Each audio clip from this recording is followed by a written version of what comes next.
For election officials nationwide, it's time to get ready for the big event, Election Day 2020, when millions of voters decide who will be the next president. This year, voting itself presents an enormous challenge because of the pandemic.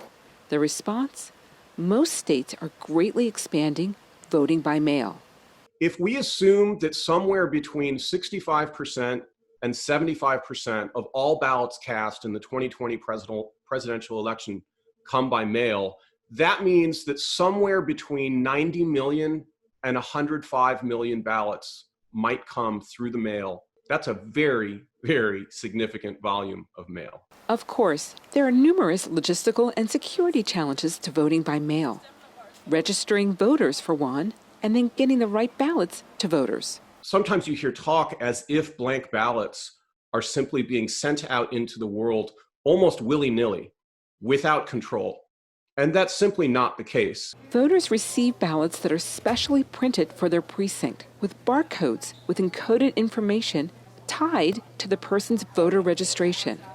After voting, the voter mails their ballot or takes it to a drop-off center. Then the county's voting software system goes to work. Digital scanners take images of the outside of the ballot to make sure the voter's signature on the outside matches the one the county has on file. A digital scanner scans the ballots and counting begins. Any anomaly, a missing or wrong signature, a stray mark, is sent to a team for review. It's like a factory floor, right? They keep getting outsorted based on, I'd say it's quality control standards, because we have to look at the signature more closely.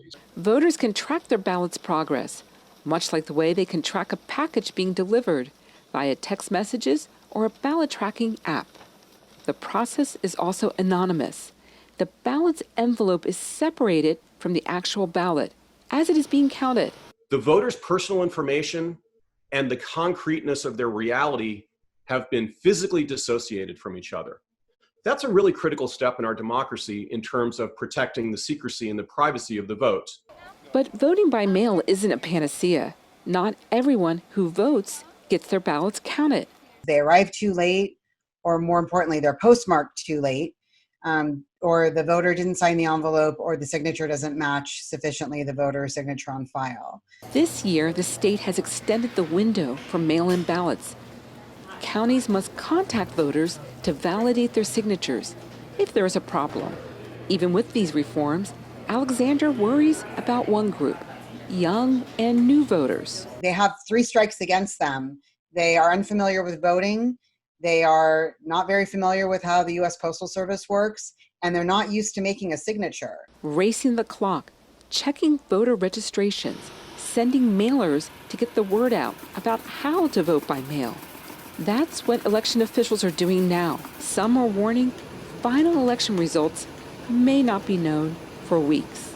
Michelle Quinn, VOA News, San Francisco.